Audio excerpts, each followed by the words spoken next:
รายการนี้เป็นรายการทั่วไปสามารถรับชมได้ทุกวัย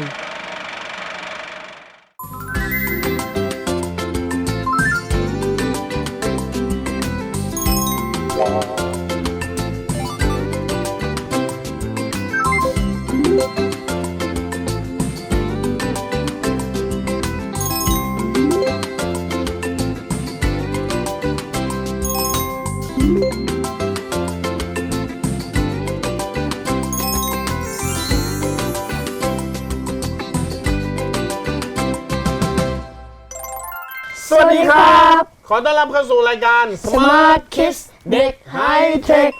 ผมพี่หลามจิโกะที ผมแพทย์ลูกพี่หลามครับ ผมพี่ลูกพี่หลามเหมือนกันครับ ครับผมมาเจอกันกับพวกเรานะครับทุกๆสัปดาห์นะครับกับรายการที่มีเนื้อหาสาระที่น่ารู้มากๆนะครับหลายคนชื่นชอบรายการนี้นะครับดูแล้วเนี่ยโอ้โหมีความรู้รอบตัวเยอะขึ้นมากแล้วก็เอาไปคุยกับเพื่อนๆได้ด้วยอ่ะช่วงแรกของรายการในวันนี้เรามาเกริ่นกันสักนิดหนึ่งนะครับน้องแพทครับช่วงแรกชื่ออะไรนะครับ สนุกคิดวิทยาศาสตร์ โอ้โหวันนี้เรานำเสนอเรื่องอะไรครับ เรื่องน่ารู้เกี่ยวกับร่างกายเราตอนที่ 2 อ๋อเรายังไม่จบนะคราวที่แล้วโอ้ ครั โห บผม ยังมีเรื่องน่ารู้ที่อยู่ในร่างกายเราอีกเยอะมากนะครับ ผม ฟังแล้วจะรู้สึกว่าอัศจรรย์ใจว่าแบบร่างกายมนุษย์นี่ถือว่าเป็นสิ่งมหัศจรรย์ของโลกนี้เลย มหัศจรรย์มาก สุดยอดเลยนะครับในขณะที่ช่วงที่ 2 ของน้องพีทครับชื่อช่วง ๆทันโลกทันเทคครับ ครับผมหลังจากที่สัปดาห์ที่แล้วเรานำเสนอเรื่องของอเล็กซานเดอร์ เกรแฮมเบล ครับ วันนี้เราจะต่อเนื่องกันครับจาก อเล็กซานเดอร์ เกรแฮมเบลสู่เบลแลบส์ โอ้โห นี่นะฮะ Bell Labs หรือว่า Bell Laboratory นะครับ เป็นสถาบันที่มีคุณประโยชน์ต่อมนุษยชาติมาก ๆ นะฮะ หลายสิ่งหลายอย่างที่เราใช้อยู่ทุกวันนี้เป็นผลผลิตที่เกิดขึ้นนะฮะ แม้กระทั่งรายการโทรทัศน์ที่คุณดูอยู่ นี่ก็คือผลงานการเริ่มต้นของ Bell Labs ด้วยเช่นเดียวกัน น่าสนใจมาก ครับ นะครับ ช่วงระวังภัยไซเบอร์วันนี้เตือนมุกเก่าที่เอากลับมาเล่าใหม่นะฮะมิจฉาชีพจะเป็นอย่างนี้ครับเวลามุกไหนที่เคยใช้แล้วใช้ไม่ได้เขาก็จะเลิกใช้ไป วันนี้เหมือนกับหวนกลับคืนมาอีกครั้งหนึ่งแล้ว นั่นก็คือ ATM skimming ระวังนะครับเสียบบัตรเข้าไปผิดตู้ หรือตู้ที่มีการปลอมแปลงเอาไว้ หรือมีการก๊อปข้อมูลเอาไว้ คุณอาจจะโดนก๊อปข้อมูลบัตร ATM คุณได้ในชั่วพริบตาระวังกันด้วยนะครับอ่ะไปพบกับช่วงแรกของรายการกันเลย บาย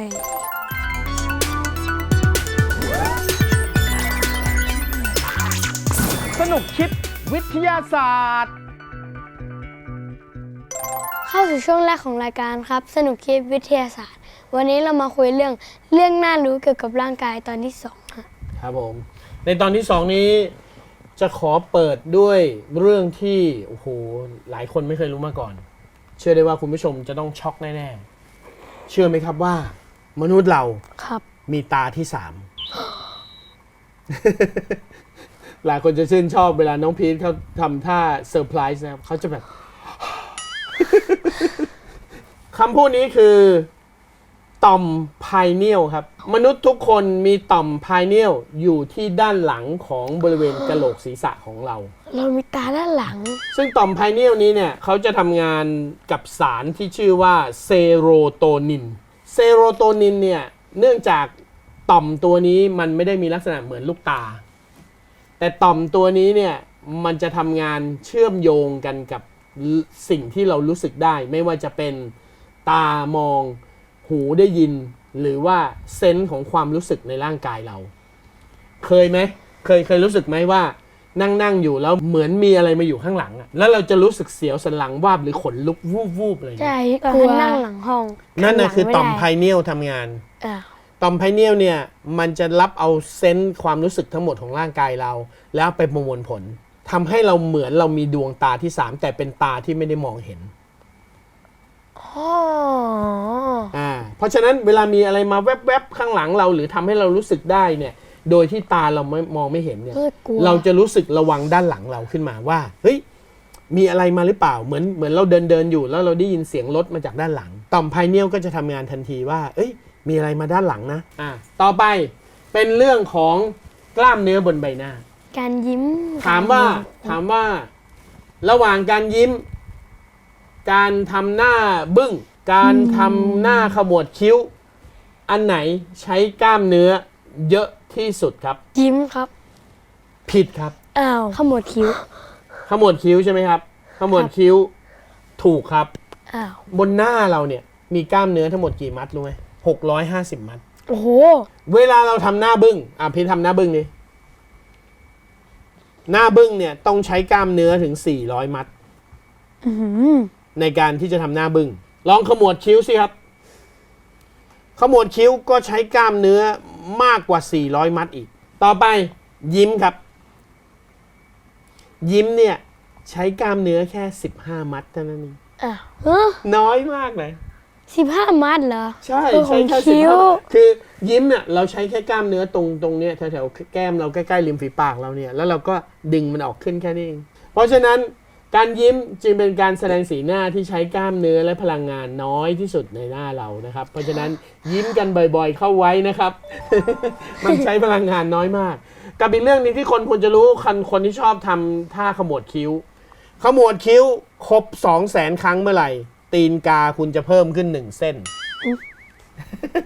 เพราะฉะนั้นอย่าขมวดคิ้วบ่อยนะครับขมวดคิ้วบ่อยๆแล้วเดี๋ยวจะมีตีนกานะครับ ตีนกาส่งผลต่อร่างกายไหมอะ ตีนกาไม่ส่งผลต่อร่างกายแต่ทำให้เราดูแก่นี่ไงเวลายิ้มแล้วมันมีแฉกๆอยู่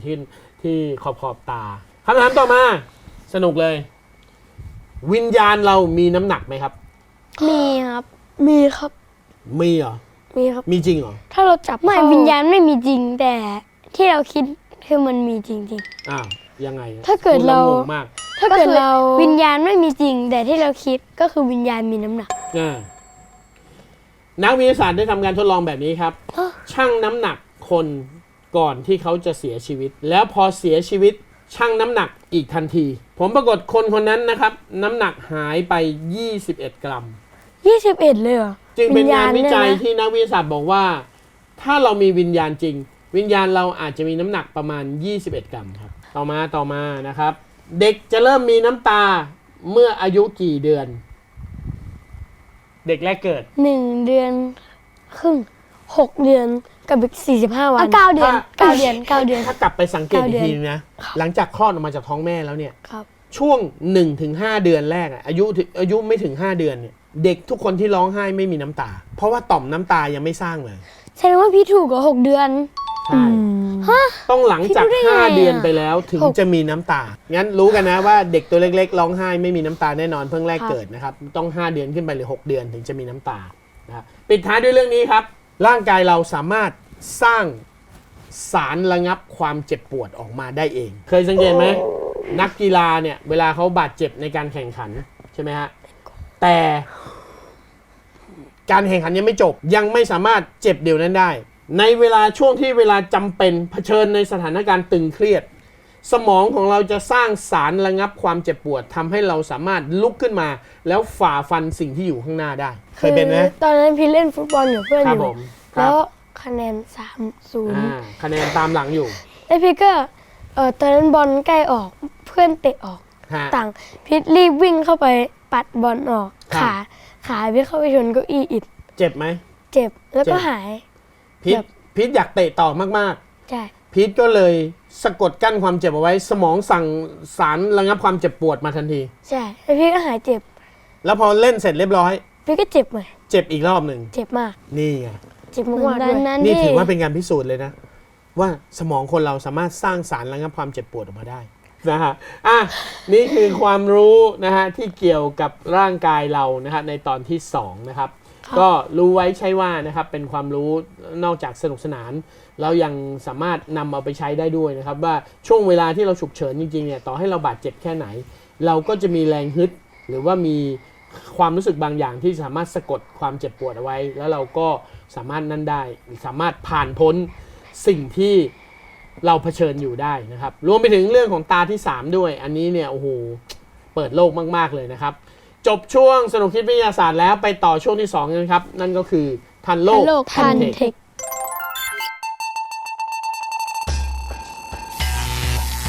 ทันโลกทันเทค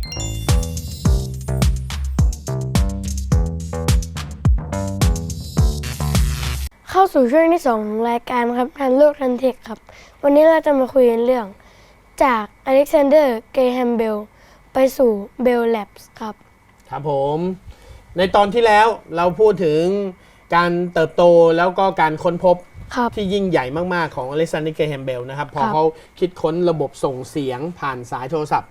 ทำให้เราสามารถโทรศัพท์หาคนที่อยู่ไกลๆได้นะครับหลังจากนั้นชีวิตเปลี่ยนเลยอเล็กซานเดอร์ เกรแฮมเบลกลายเป็นคนที่มั่งมีและมั่งคั่งและร่ำรวยมหาเศรษฐีเปิดบริษัทเบลเทเลโฟนขึ้นมาแล้วเบลเทเลโฟนเนี่ยขายสิทธิบัตรการทำโทรศัพท์ได้ทันทีเพราะว่าบริษัทยักษ์ใหญ่ในสหรัฐอเมริกาอย่าง AT&T เข้ามาซื้อบริษัทเบลเทเลโฟนทันทีเลยซื้อแล้วก็ให้ค่าสิทธิบัตรเป็นเงินจำนวนหลายล้านบาทเพื่อที่ให้อเล็กซานเดอร์ เกรแฮมเบลเนี่ยมอบสิทธิบัตรในการทำโทรศัพท์ให้แล้วในสหรัฐอเมริกาก็จะมีระบบโทรศัพท์เกิดขึ้นอย่างรวดเร็วมีการเดินสายไปทุกที่ที่มีชุมชนอยู่AT&T ก็ให้บริการอย่างรวดเร็วการเจริญเติบโตของบริษัทเบลเทเลโฟนเนี่ยทำให้อเล็กซานเดอร์ เกรแฮมเบลนะครับได้ก่อตั้งสิ่งหนึ่งขึ้นมาชื่อว่า Bell Laboratory หรือ Bell Labs นั่นเองเป็นห้องวิจัยที่รวบรวมนักวิทยาศาสตร์นักประดิษฐ์นักวิศวกรนักคณิตศาสตร์ที่มีฝีมือทั่วทั้งสหรัฐอเมริกามารวมอยู่ที่นี่เป็นตึกใหญ่ๆ1ตึกขึ้นมาแล้วก็รวบรวมผู้คนมาใครเรียนจบมาใครมีผลงานอะไร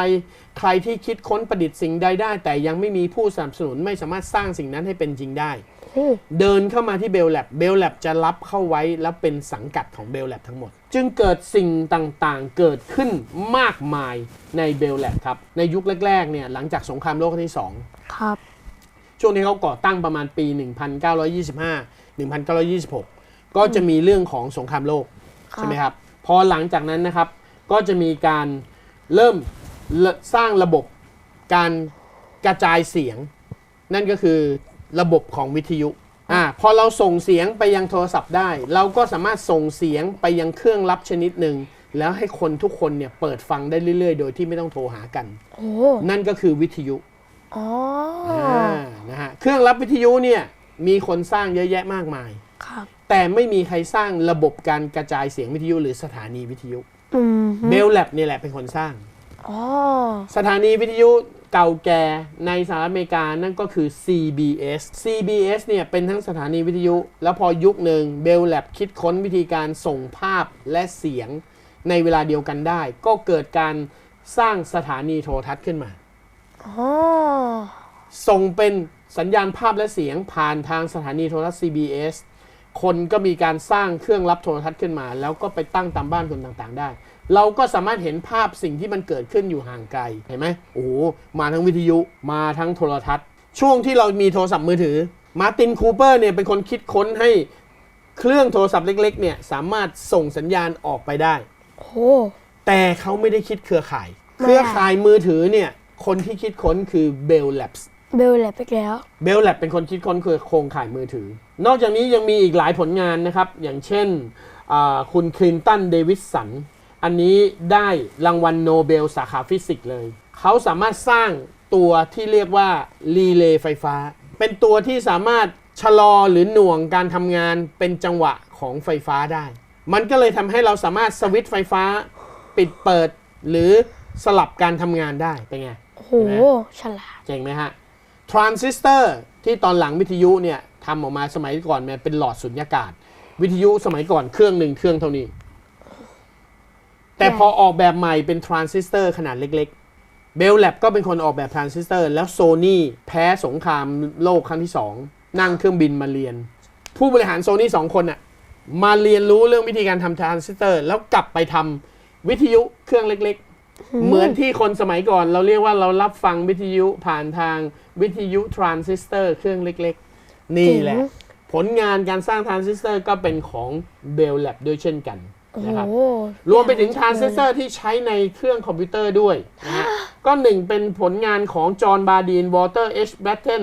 และวิลเลียมบีช็อกลีย์ยังไม่จบแค่นี้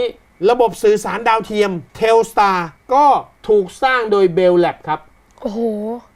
และสิ่งหนึ่งที่สำคัญมากๆครับเด็กๆจำไม่ได้ไหมครับ Cosmic Microwave Background ครับที่ลอยอยู่บนอวกาศนี่แหละคนที่ค้นพบก็คือทำงานอยู่ในเบลแลบครับ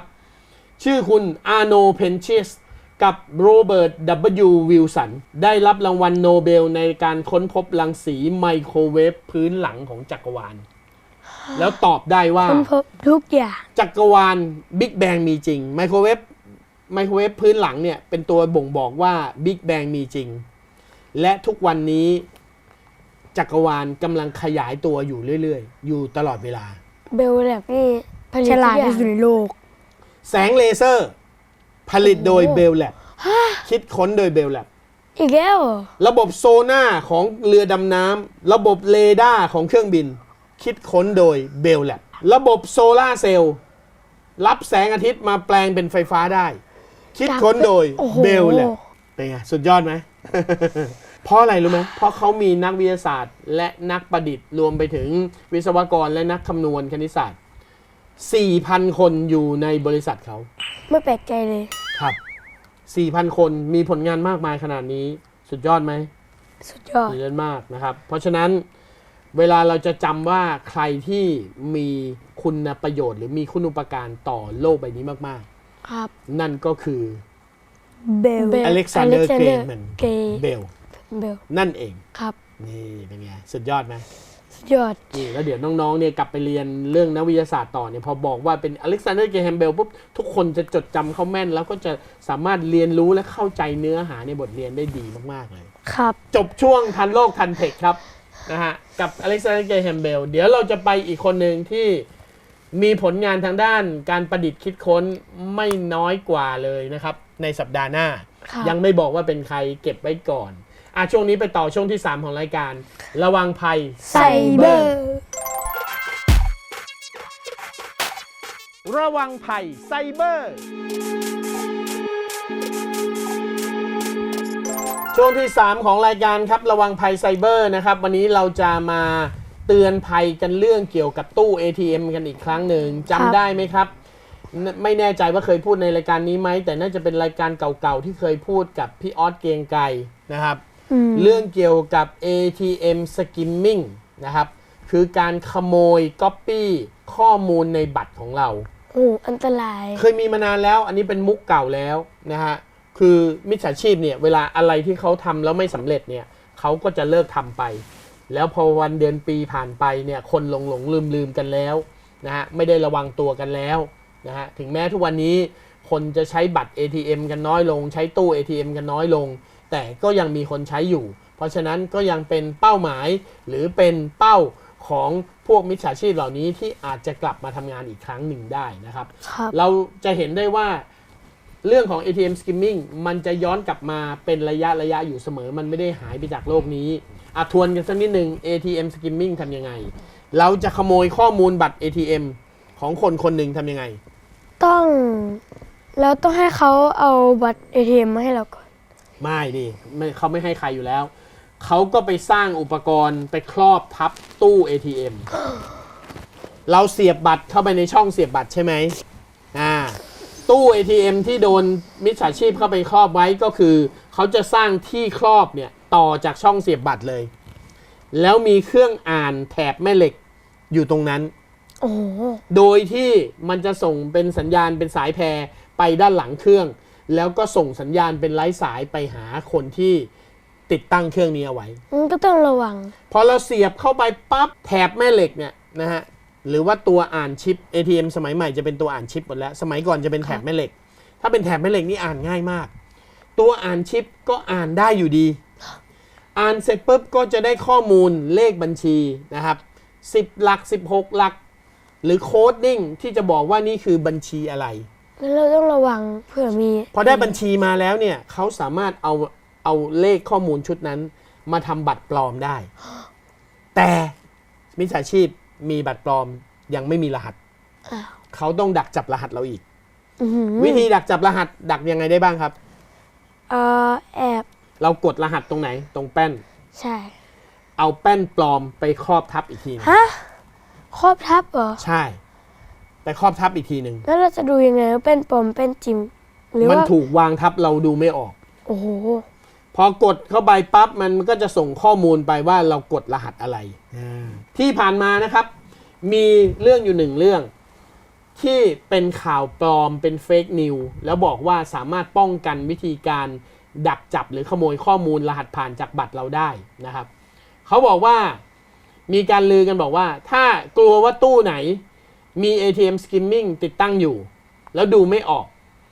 เสียบบัตรเข้าไปแล้วเนี่ยก่อนที่จะกดรหัสให้กด cancel ก่อน2ครั้งบอกเลยนะครับนี่คือเฟกนิวครับไม่ได้ช่วยนะฮะเพราะว่าการที่โจรเนี่ยดักจับข้อมูลการกดของเราเนี่ยเขาก็รู้ว่าเรากด cancel 2ครั้งครับซึ่งมันไม่ได้แปลว่าความหมายอะไรเลยเขาจะดูข้อมูลจากเลขที่เรากดเลขนั้นคือรหัสผ่านของบัตร ATM เราโดนอยู่ดีนะฮะเพราะฉะนั้นอย่าไปหลงเชื่อว่าไม่ต้องสนใจหรอกตู้ไหนจะมี skimming หรือไม่นะฮะวิธีการป้องกัน ATM skimming นะครับยังคงต้องใช้วิธีเดิมอยู่คือคุณต้องตรวจตรารอบๆตู้ดูลักษณะตู้ให้ออกว่าช่องเสียบบัตรมันยื่นออกมาผิดปกติหรือเปล่า ปกติมันต้องไม่ยื่นมาครับมันต้องเป็นรูเรียบๆเข้าไปในช่องเลยแล้วเป็นรูลงไปเลยถ้ามันยื่นออกมามากแสดงว่ามีการติดตั้งอะไรทับลงไปแป้นกดก็เหมือนกันลองเปรียบเทียบกับแป้นกดที่เราเคยใช้ในหลายๆสถานที่ถ้าแป้นกดตัวเลขหรือรหัสผ่านรูปทรงไม่เหมือนหน้าตาไม่เหมือนให้สงสัยตู้นั้นไว้แล้วอย่าเสียบเข้าไปนะครับถ้าเสียบเข้าไปเนี่ยคุณจะโดนอ่านข้อมูลแล้วจะโดนก๊อปทันทีถ้ารหัสผ่านหลุดไปถึงได้เขาสร้างบัตรปลอมขึ้นมาได้เขาก็ถอนเงินนะฮะจากบัญชีคุณออกไปได้ก็จะเป็นเรื่องที่สร้างความเดือดร้อนให้เราได้เพราะฉะนั้นระมัดระวังไว้นะครับถึงแม้ว่าจะไม่มีข่าวก็ตามทีแต่มิจฉาชีพอาจจะกลับมาในรูปแบบของ skimming เมื่อไหร่ก็ได้โปรดระวังกันด้วยครับจบช่วงระวังภัยไซเบอร์นะครับเราไปต่อกันในช่วงสุดท้ายของรายการนั่นก็คือ Kids ทัน IT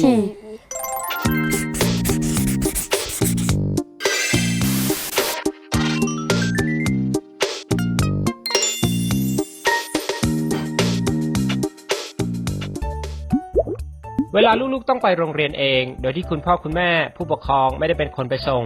แน่นอนว่าคนเป็นพ่อเป็นแม่ย่อมเป็นห่วงถึงความปลอดภัยของลูกๆกลัวว่าจะเกิดอุบัติเหตุใดๆไม่คาดคิดระหว่างทางถึงโรงเรียนหรือไม่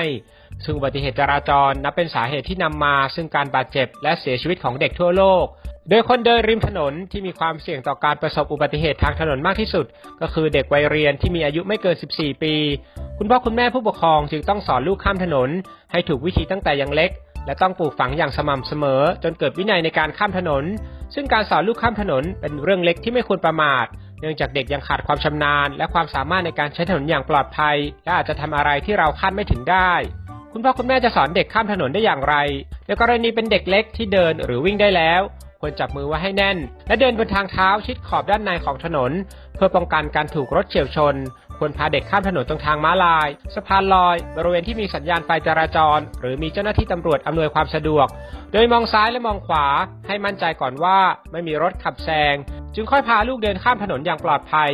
นอกจากนี้ลูกที่อยู่ในวัยน้อยกว่า10 ขวบพัฒนาการด้านการมองการกะระยะหรือแม้แต่การตัดสินใจยังไม่ดีนักจึงยังไม่เหมาะจะสอนให้ข้ามถนนดังนั้นทุกครั้งที่ต้องข้ามถนนคุณพ่อคุณแม่จะต้องอยู่ใกล้ชิดด้วยเสมอพร้อมกับสอนว่าการข้ามถนนทุกครั้งต้องข้ามทางม้าลายหรือหากมีให้เลือกก็ควรข้ามสะพานลอยนอกจากนี้คุณพ่อคุณแม่ควรปลูกฝังและสอนหลักการข้ามถนนดังนี้ครับ 1. เลือกบริเวณที่มองเห็นการจราจรได้ชัดเจนทุกทิศทางและเป็นบริเวณที่คนขับสามารถมองเห็นได้เช่นกัน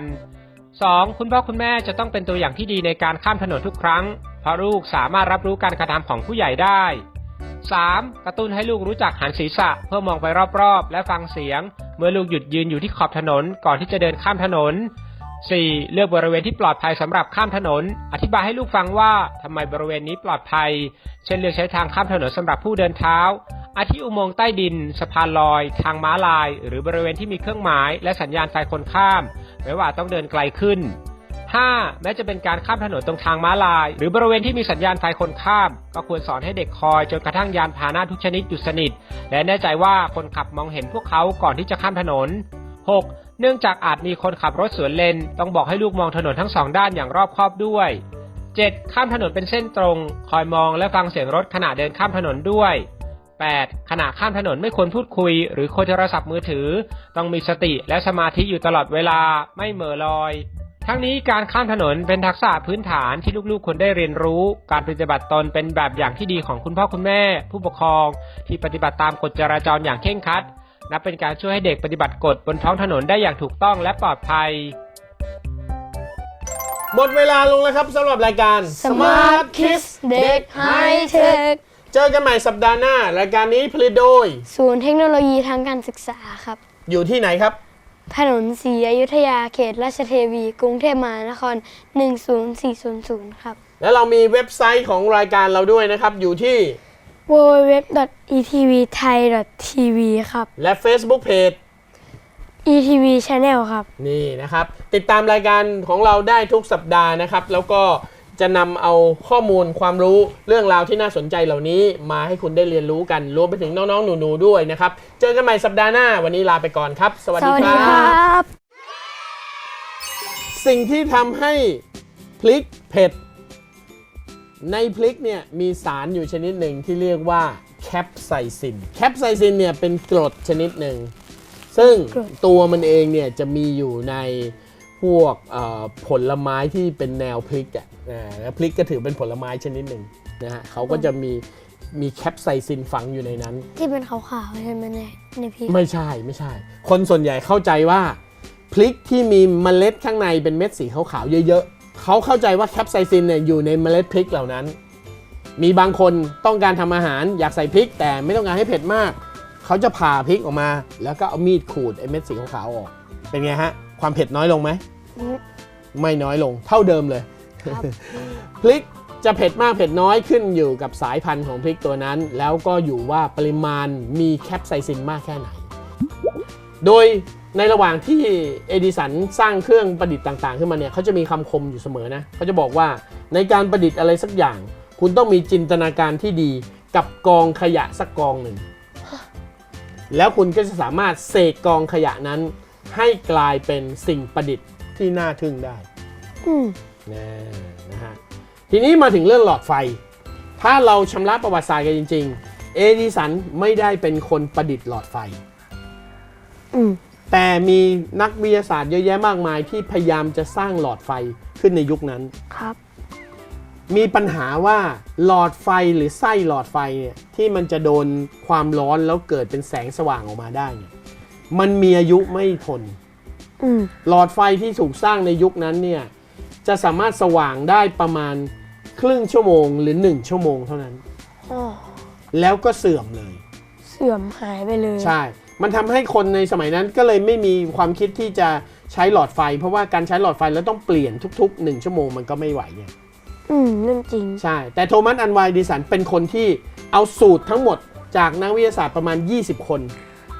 มาวิเคราะห์รวมกันว่าทำอย่างไรให้หลอดไฟเนี่ยมันใช้ได้นานนะฮะรีบโอนไปเลยประสบปัญหาครับโดนหลอกลวงกันเยอะแยะมากมายนะครับทีนี้ที่ประเทศญี่ปุ่นเขาแก้ปัญหานี้ยังไงเขาบอกว่าในเมื่อคนส่วนใหญ่พฤติกรรมของคนส่วนใหญ่มักจะเดินถือโทรศัพท์คุยโทรศัพท์ไปด้วยแล้วไปกดตู้ ATM ที่ตู้ ATM ของญี่ปุ่นจึงมีการติดตั้งกล้อง